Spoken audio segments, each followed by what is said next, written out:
I thought I had found the one, the person I would spend the rest of my life with. Carmen was smart, ambitious, beautiful. I was a kindergarten teacher, a job I loved with everything in me. She was a marketing executive, making twice what I earned. But I never imagined that what I was most proud of would become the very thing she used to humiliate me in public. That office party changed everything. Before I dive into what happened that night, let me know in the comments where you are watching from. If you have ever felt undervalued for the work you do, hit that like button and subscribe because this story might just resonate with you. Now, let me take you back to how this all started. My name is Daniel, and I am 29 years old. I teach kindergarten at a public school in Portland, Oregon. People always ask why I chose this career, as if there must have been some tragic lack of options. The truth is, I have a bachelor's degree in education, and I chose this path deliberately. Working with young children, shaping their first experiences with learning, watching them discover the world through curious eyes, that is what I was meant to do. I genuinely believe that early childhood education is the foundation for everything that comes after. Sure, my salary was around $45,000 a year, which is not much in a city like Portland, but I was happy. Truly happy. A typical day for me started at 7 in the morning. I would arrive at school, set up the classroom, prepare activities. By 8, my classroom would fill with 23 little humans, each one bursting with energy and questions. We would sing songs, learn letters, practice counting, resolve conflicts over toys, and celebrate small victories like tying shoelaces for the first time. It was exhausting and beautiful and meaningful in a way that is hard to explain to people who have never done it. I met Carmen 2 years ago through a dating app. She was a marketing executive at a major tech company in downtown Portland, pulling in around $90,000 a year. Our first date was at a coffee shop in the Pearl District. She showed up in a sleek black blazer and designer jeans, looking like she had just stepped out of a magazine. I was in khakis, and a button-down, still carrying traces of finger paint under my nails despite scrubbing them 3 times. But that first meeting was wonderful. Carmen seemed genuinely interested in my work. She asked thoughtful questions about my students, about curriculum development, about the challenges teachers face. She said something that stuck with me. It takes a special kind of person to shape young minds. I remember feeling seen, appreciated. We talked for 3 hours that day. After coffee, we walked through Forest Park, talking about everything from childhood memories to future dreams. Our early dates were simple but perfect. Weekend hikes, dinners at local restaurants, movie nights. I loved her confidence and ambition. She loved my patience and warmth, or at least that is what she said. Carmen had this energy about her, this drive to succeed, that I found attractive. She was always working on the next campaign, the next promotion, the next big thing. I admired that about her. After a year together, we moved in. I had been renting a small studio apartment, but we found a 2-bedroom place closer to downtown. The rent was steep, but Carmen offered to pay more, since she earned more. I covered groceries and did most of the cooking. It felt balanced. We fell into a comfortable rhythm. She would come home late from work. I would have dinner ready. We would talk about our days, watch shows together, plan for the future. I proposed after 18 months of dating. I took her to the Japanese garden, the same place we had gone on our 3rd date. I had saved for 3 months to buy the ring, a simple but elegant diamond on a white gold band. When I got down on one knee by the koi pond, Carmen's face lit up. She said yes, immediately threw her arms around me. We started planning a wedding for the following summer, but around 6 months after the engagement, something shifted. It started with small comments. "I wish we could afford a nicer place," she would say while scrolling through real estate listings. "Maybe you should consider tutoring on the side for extra income," she suggested one evening. When her friends would talk about expensive vacations or new cars, I noticed Carmen would go quiet, almost embarrassed. I also started noticing she rarely talked about me with her colleagues. Once she invited me to a happy hour with her work team. When she introduced me, she just said, "This is my fiancé," without mentioning what I did. When someone asked, she answered, "Oh, he works with kids," then quickly changed the subject to a project she was leading. I felt a sting of hurt but told myself she was probably just tired from work stress. I tried to talk to her about it one night. "I feel like you do not talk about me much with your coworkers," I said carefully. She looked up from her laptop. "I am just tired. Do not overthink it," she replied, then went back to typing. I wanted to believe her. I chose to believe her. Then, 3 weeks before Christmas, Carmen got promoted to senior marketing director. It was a huge deal. Her company was throwing a holiday party at an upscale resort about 40 minutes outside the city. Carmen insisted I come. It is important that you meet my team. This is a big night for me, she said. Of course I agreed. I even bought a new navy blue suit for the occasion. The day before the party, as I was trying it on, Carmen watched from the doorway. Just try to fit in, okay, she said. The comment struck me as odd, but I assumed she was just nervous about the event. The party was on a Saturday evening. I dressed carefully in my new suit, while Carmen put on an expensive cocktail dress she had bought specifically for the occasion. We drove 40 minutes to the resort, making small talk about the event.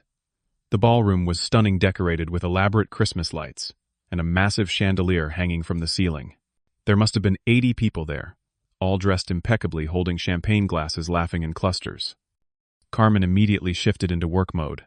She pulled me around, introducing me to various people. This is my fiancé, she would say, then launch into talking about campaigns and quarterly results.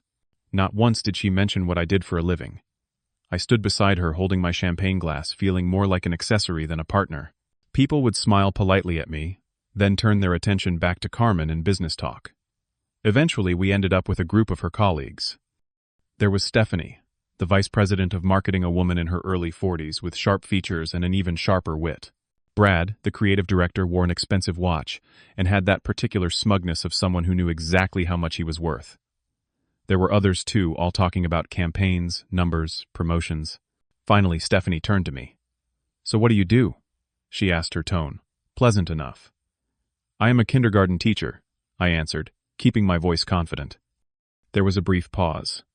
Brad chuckled softly. "Oh, that is sweet," he said, the word sweet dripping with condescension. Stephanie smiled. "Must be nice to have summers off," she added.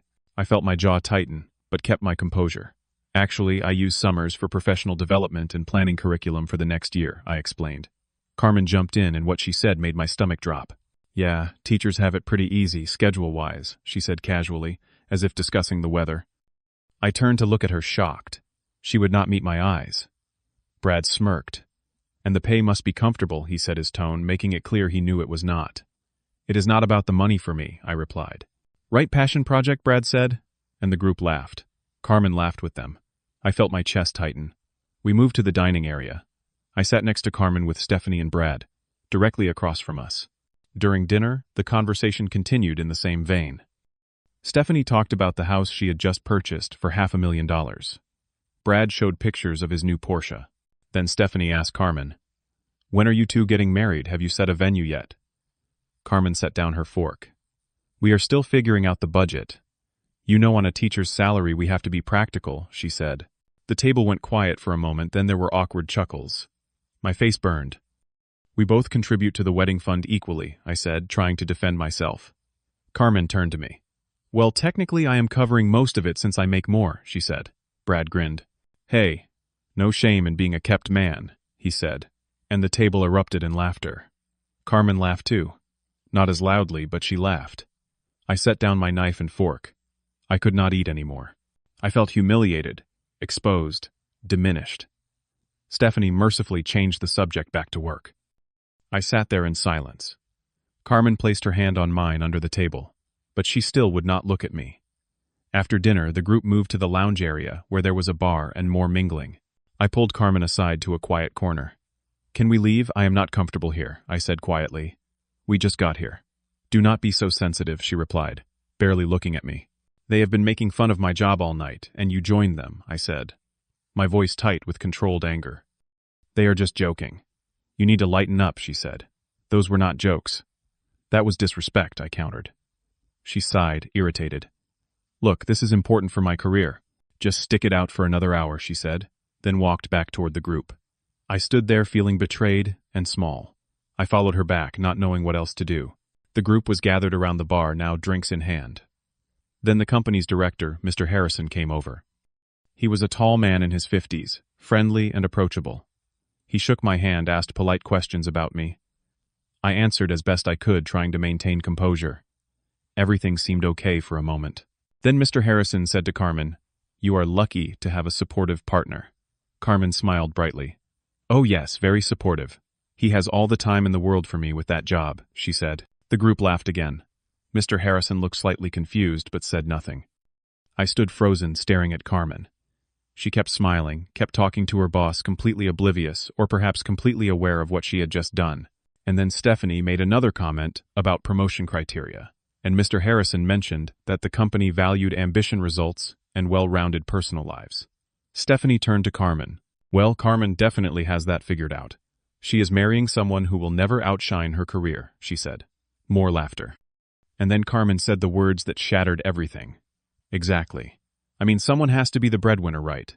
At least I do not have to worry about competition at home. It is kind of perfect, actually. He can take care of the house and future kids, while I focus on what really matters. The group laughed loudly. Mr. Harrison looked uncomfortable but said nothing. I stood there feeling like I had been slapped across the face. Time seemed to slow down. What really matters? Those 3 words echoed in my head. My career, the children I taught, the passion that drove me every single day. None of that really mattered. Not to her. Maybe it never had. In that moment, clarity hit me like a cold wave. I saw the pattern clearly. The comments about money. The way she avoided mentioning my job. How she never showed pride in what I did. I was not her partner. I was a convenient accessory. Someone safe? Someone who would not challenge her? Someone she could control because I earned less. If I married her, the rest of my life would be like this.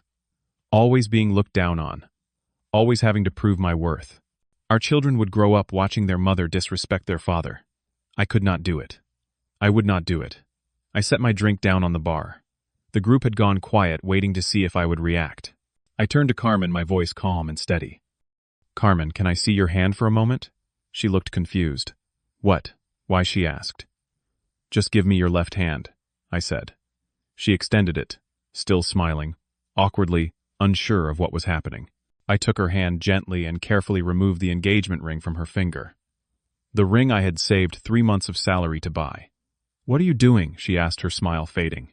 I held the ring, looked directly into her eyes, and spoke clearly enough for everyone to hear. I am breaking off our engagement. Complete silence fell over the group. Carmen's face went pale. What? You are joking? She stammered. No, I am not joking. I refuse to marry someone who thinks my career, my passion, the work I do with children every single day, does not really matter, I said. I placed the ring on the bar counter with a soft clink. I looked around at the group. You can all laugh about teacher salaries and summer breaks, but what I do shapes the foundation of every child who will someday work in companies like this. I teach them kindness, curiosity, and respect. Things that apparently some people never learned, I said. Then I turned back to Carmen. I thought you understood that. I thought you respected me, but tonight showed me exactly what you think of me, and I deserve better than that. Carmen's eyes widened, panic setting in. Wait, stop. They were. I did not mean, she started. You meant every word, and so do I. We are done, I said. I turned to Mr. Harrison and nodded politely. I apologize for the scene. Enjoy your evening, I said, then started walking toward the exit. Carmen grabbed my sleeve. Please do not do this here. We can talk outside, she pleaded, her voice breaking. I gently but firmly pulled my arm away. There is nothing left to talk about, I said, and kept walking. I could hear her calling my name behind me, but I did not turn around. I walked through the ballroom, past curious onlookers, past the elaborate decorations out into the lobby. I retrieved my coat from the coat check, walked outside into the cold December night. My breath created white clouds in the air. I felt strangely light, almost free. I pulled out my phone and called an Uber, since Carmen had driven us there. While I waited, standing under the resort's lit entrance, I felt no regret, only relief. The Uber arrived 10 minutes later. I climbed in, gave the driver my address, and watched the resort disappear behind me. That was the night I chose dignity over a marriage built on disrespect. The next morning, I woke to 37 missed calls from Carmen. My phone kept buzzing with text messages. Apologies, explanations, desperate pleas. I am so sorry. I did not mean it. I was trying to fit in. Please call me. I read a few, then stopped. None of it mattered anymore. I did not respond. Around noon, I heard knocking on my apartment door. It was Carmen. I looked through the peephole and saw her standing there, eyes red from crying. She knocked continuously, calling my name. I did not open the door. She stayed for 2 hours, sitting in the hallway crying. I could hear her through the door, but I felt nothing except certainty that I had made the right choice. Eventually, she left. Later that day, my friend Alex called. "Dude, Carmen is devastated." "What happened?" he asked. I gave him a brief summary. "Man, that is rough. But I get it. You deserve respect," he said. By the evening, I blocked Carmen's number. I needed to move forward, not backward. A week passed. I threw myself into work, focusing on my students.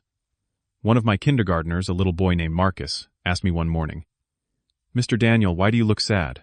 I forced a smile. "Just a little tired, buddy," I said, ruffling his hair. The truth was, I was processing everything, but being around the kids helped. Their innocence, their joy, their unfiltered honesty reminded me why I loved what I did. One evening, I received an unexpected email. The sender was Stephanie, Carmen's colleague from the party. The subject line read, "You deserve to know this." I opened it cautiously. She started with an apology for how she and the others had behaved at the party. She said she felt guilty and wanted me to know the truth about Carmen.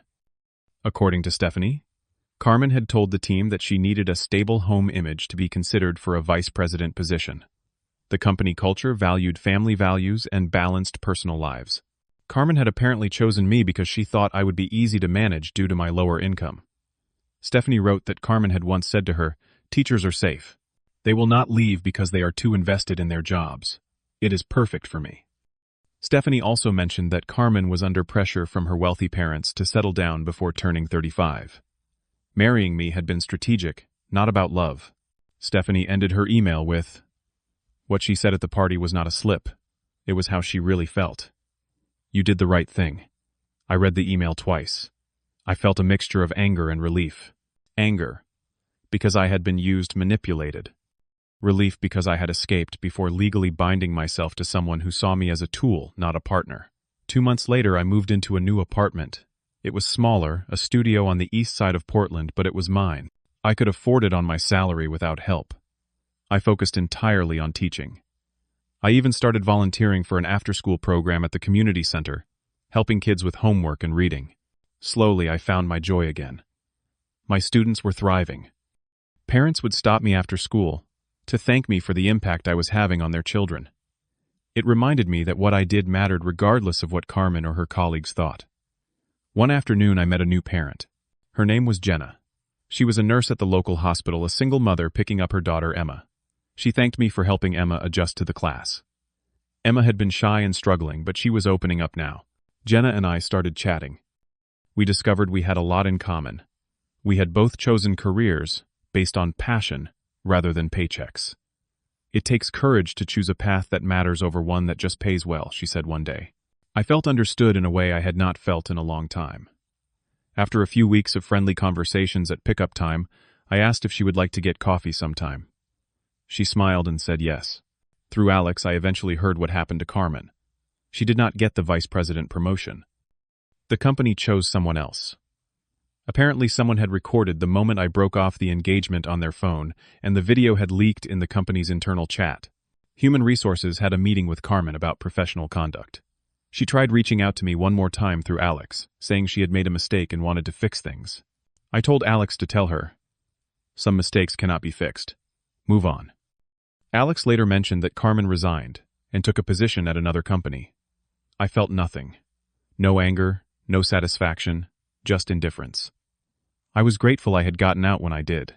6 months after that night, my life looked completely different. Jenna and I were dating seriously. She once told me, "I love that you are a teacher. It shows you care about things bigger than yourself." Hearing that being with someone who valued what I did, it felt like breathing fresh air after being underwater. I realized that you should never compromise on how someone sees you. The career you choose does not define your worth as a person, but the partner you choose must respect that career must respect you. I learned that you should never stay with someone who makes you feel small. Never let anyone disrespect your passion or your purpose. Dignity is not something you can negotiate. It is not something you trade for comfort or fear of being alone. That night at the resort, when I placed that ring on the bar and walked away, I was not acting out of pride or anger. I was acting out of self-respect. And that made all the difference. Standing in my classroom now, watching 23 little faces light up when they learn something new, I know I made the right choice. Every morning when I write the day's lesson on the board, when I help a struggling student sound out a word, when I watch them figure out how to share or be kind to each other, I know what I do matters. It matters deeply. And anyone who cannot see that anyone who would mock it or diminish it does not deserve a place in my life. Sometimes the hardest decisions lead to the most freeing outcomes. Walking away from that engagement was not about pride. It was about knowing my worth. Because what I do does matter.